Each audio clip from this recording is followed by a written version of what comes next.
ತನಿಖೆ ಸ್ವರೂಪ ನಾನು ಗೃಹ ಮಂತ್ರಿಗಳ ಜೊತೆ ಚರ್ಚೆ ಮಾಡಿದ್ಮೇಲೆ ಅವ್ರು ಏನ್ ಹೇಳ್ತಾರೆ ಮತ್ತೆ ನಾನು ಹೇಳಿದ್ದು ಅವ್ರು ಕೇಳೋದಿಲ್ಲ. ಅವ್ರು ಏನ್ ಹೇಳ್ತಾರೆ, ಅವ್ರಿಗೆ ಆದಂತ ಇಲಾಖೆನಲ್ಲಿ ಕೆಲವು ಮಾಹಿತಿ ಎಲ್ಲ ತರಿಸ್ಕೊಂಡಿದ್ದಾರೆ ಈಗಾಗಲೇ.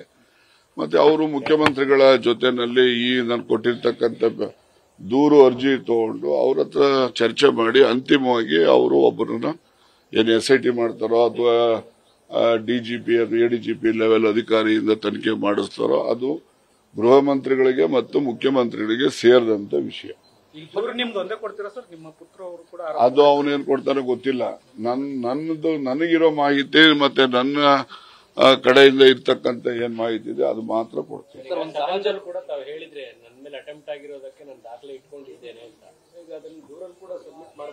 ದಾಖಲೆಗಳು ಅಂದ್ರೆ ಏನ್ ದಾಖಲೆ ಇಟ್ಕೋಬಹುದು ಆಗಿದೆ ಹೇಳಿ. ಇದು ಫೋನ್ದು ಇಲ್ಲ. ನಾನು ದಾಖಲೆ ಅಂತ ಹೇಳಿದ್ರೆ based on the CC camera ಮೇಲೆ ದಾಖಲೆ ಆಗುತ್ತೆ ಅಂತ ಅನ್ಕೊಂಡೆ. CC ಕ್ಯಾಮ್ರಾನೇ ಹಾಕಿಲ್ಲ ಅಂತ ಹೇಳಿ ಆಮೇಲೆ ಗೊತ್ತಾಯ್ತು.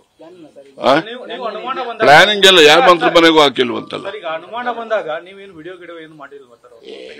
ಅಲ್ಲರಿ ನಮ್ಮ ಮನೆ ಹತ್ರ ನಿಮ್ಗೆ ಗೊತ್ತಿರೋಂಗೆ ಬೆಳಿಗ್ಗೆ ಹೊತ್ತು 100 ಜನ ಇರ್ತಾರೆ. ಅವ್ರ ಮುಖ ನೋಡಿ ಮಾತಾಡ್ಸೋದೇ ಕಷ್ಟ. ಹಂಗಿರೋವಾಗ ವಿಡಿಯೋ ಮಾಡೋದು ಅದೇನಾಗ್ತದೆ, ಯಾವುದೇ ಈ ತರ ಕುತಂತ್ರ ಮಾಡ್ಬೇಕಾದ್ರೆ ಮೊದಲೇ ಪ್ಲಾನ್ ಇಟ್ಕೋಬೇಕು. ಪ್ಲಾನ್ ಇಟ್ಕೊಂಡ್ರೆ ಆಲ್ ಆಫ್ ಎ ಸಡನ್ ಏನು ಮಾಡಕ್ಕಾಗಲ್ಲ. ಅದು ಮನುಷ್ಯನ ವೀಕ್ನೆಸ್ ಅಷ್ಟೇ ಅದು.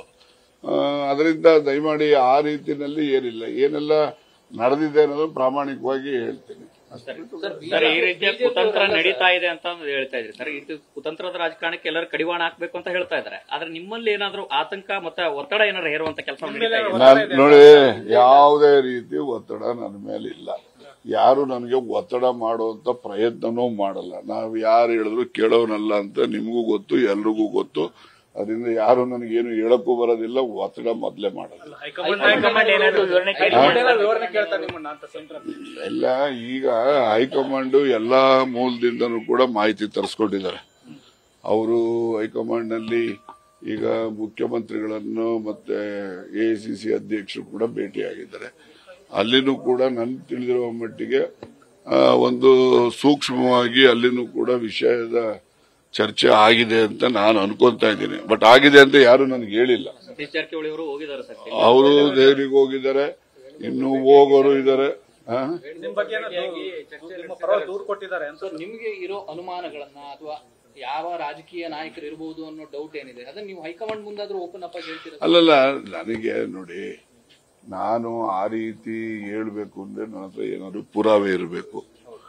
ಏನೇ ಪುರಾವೆಗಳು ಮತ್ತೆ ಏನೇ ಮಾಹಿತಿ ಬರಬೇಕಾದ್ರೂ ಕೂಡ ತನಿಖೆಯಿಂದನೇ ಆಚೆ ಬರಬೇಕು. ಸುಮ್ಮನೆ ನಾವೇನೇ ಹೇಳಿದ್ರು ಕೂಡ it all amounts to speculation.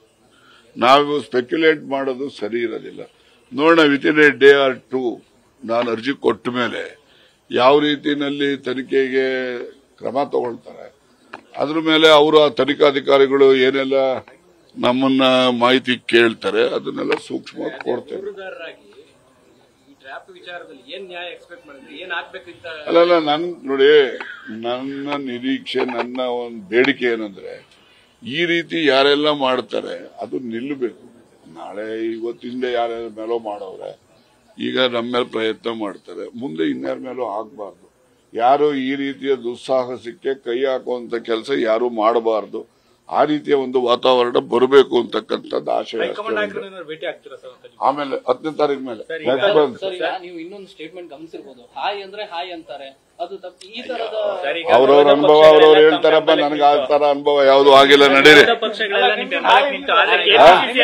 BJP ಅವರೆಲ್ಲರೂ ಏನ್ ಹೇಳ್ತಾ ಇದಾರೆ ಅಂದ್ರೆ, ನಾವು ರಾಜಣ್ಣ ಅವರ ಪರವಾಗಿ ಅವರೇ ಹಿಂದೇಟ್ ಆಗ್ತಾ ಇದಾರೆ.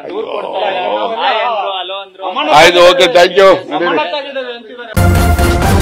ನ್ಯೂಸ್ ಫಸ್ಟ್, ನಿರ್ಭೀತಿಯಿಂದ ನಿಮ್ಮ ಪರವಾಗಿ.